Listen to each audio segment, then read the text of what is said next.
खूप छान असा नवीन पद्धतीने पालकाच्या भाजीपासून नाश्त्याची रेसिपी करणार आहोत। खूप सोप्या पद्धतीने होणार आहे आणि खायला पण एकदम मस्त लागणार आहे। आणि पालकाची भाजी म्हणले ना, पालक म्हणले की खूप पौष्टिक असतो, त्यामुळे ही रेसिपी तुम्ही शेवटपर्यंत नक्की बघा। आणि हो, तुम्हाला आमचे व्हिडिओ कसे वाटतात ते कमेंट मध्ये आम्हाला नक्की सांगा। चला तर मग रेसिपीला सुरुवात करूया। तर इथे कढईमध्ये 1 चमचा आपण तेल टाकून घेणार आहोत। तेल हे थोडंसं गरम होऊन द्यायचं। आणि काय होतं, बऱ्याच वेळेस लहान मुलांना काय होतं, पालकाची भाजी आवडत नाही। तर आता इथं आपण पालकाच्या भाजीपासून मस्त असा पौष्टिक नाश्ता करणार आहोत, त्यामुळे आवडीने ही लहान मुलं तर खातील। म्हणून ह्या पद्धतीने तुम्ही नाश्ता नक्की जरूर करा। तर आपलं तेल हे छान असं गरम झालेलं आहे आणि गॅस आता आपण मध्यम ठेवायचा। तर इथे 1 चमचा मी जिरं घेतलेलं आहे, जिरं पण टाकायचं। आणि इथं 1 चमचा मी पांढरे तीळ घेतलेले आहेत, ते पण टाकायचे।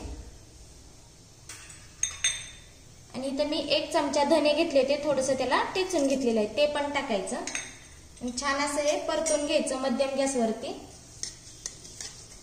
थोडंसं असं हलवून घ्यायचं।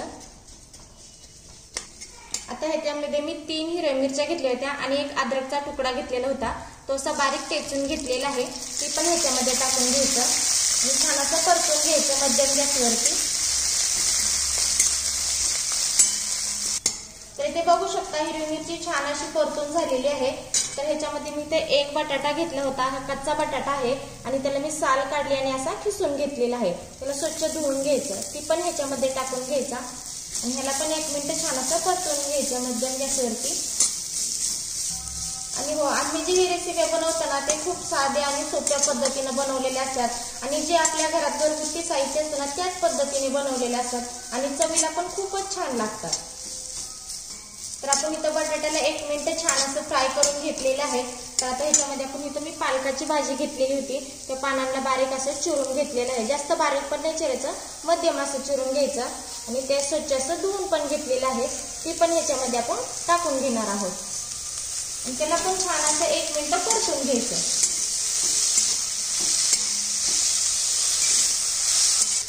तर इथे बघू शकता पालक पण आपण 1 मिनिट छान असं फ्राय करून घेतलेलं आहे। आता ह्याच्यामध्ये आपण पाणी टाकून घेणार आहोत। तर इथे मी पहिले 1 वाटी पाणी घेतलेलं आहे, ते पण ह्याच्यामध्ये टाकायचं आणि आणखी थोडंसं पाणी टाकायचं, म्हणजे टोटल 1.5 वाटी मी इथं पाणी टाकलेलं आहे। आणि असं हलवून घ्यायचं आणि हलवल्यानंतर इथं मी 1 चमचा चाट मसाला घेतलेला आहे, तो पण ह्याच्यामध्ये टाकायचा आणि ते हलवून घ्यायचं। इथं तुमच्याकडे चाट मसाला नसला तर इथं मॅगी मसाला पण तुम्ही वापरू शकता आणि तुम्हाला आणखी ह्याच्यामध्ये मसाला टाकायचा असला ना 1 चमचा, तर तुम्ही इथं टाकू शकता।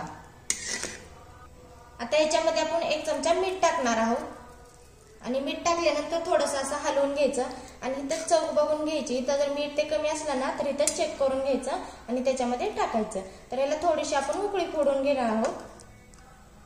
तर इथं आपली उकळी फुटलेली आहे, आता गॅस हा बारीक ठेवायचा आणि इथं मी 1 वाटी बारीक रवा घेतलेला आहे, तो रवा आपण ह्याच्यामध्ये टाकून घ्यायचा, थोडा थोडा करून असा टाकायचा आणि व्यवस्थित असं हलवून घ्यायचं। आणि इथं जर तुमचा जास्त असा घट्ट झाला रवा तर ह्याच्यामध्ये थोडंसं पाणी ओतायचं आणि पातळ झाला तर ह्याच्यामध्ये थोडासा रवा टाकायचा। तर इथे बघू शकता आपलं हे मिश्रण तयार झालेलं आहे। तर आपलं मिश्रण असं घट्ट झालं ना, मग म्हणायचं की आपलं मिश्रण हे तयार झालेलं आहे। तर आता आपण एका डिश मध्ये काढून घेणार आहोत। तर इथे बघू शकता आपलं मिश्रण हे छान थंड झालेलं आहे।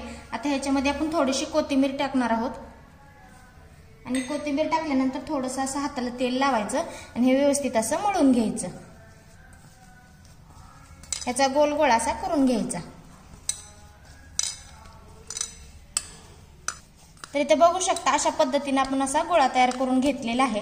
तर आता ह्याच्यातला आपण थोडंसं असं घेणार आहोत आणि असं थोडंसं घेतल्यानंतर ह्याचा गोल गोळा करून घ्यायचा आणि जरी तुमच्या असं हाताला चिटकायला लागलं तर थोडंसं तेल लावायचं हाताला। तर इथं बघू शकता अशा पद्धतीने आपण सर्व पिठाचे असेच गोळे करून घेणार आहोत। तर इथे आपण सर्व मिश्रणाचे असे गोळे करून घेतलेले आहेत। तर इथे कढईमध्ये आपण तेल टाकलेलं आहे, तेल हे चांगलं गरम करून घ्यायचं। आता इथे तेल आपलं गरम झालेलं आहे आणि गॅस हा बारीक ठेवायचा, जास्त बारीक पण नाही, मध्यम असा ठेवायचा आणि ह्याच्यामध्ये आपण हे सोडून घेणार आहोत आणि मध्यम गॅसवरती चांगलं लालसर होईपर्यंत आपण तळून घेणार आणि लगेच याला असं हलवायचं नाही, थोडंसं नंतरच हलवायचं.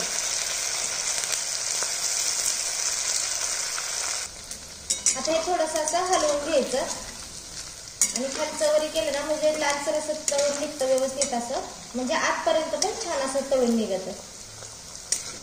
तर इथे बघू शकता मस्त असं लालसर होईपर्यंत आपण हे तळून घेतलेलं आहे. तर आता आपण हे काढून घेणार आहोत आणि काढल्यानंतर जे बाकीचं आहे ना ते पण अशाच पद्धतीने आपण तळून घेणार आहोत.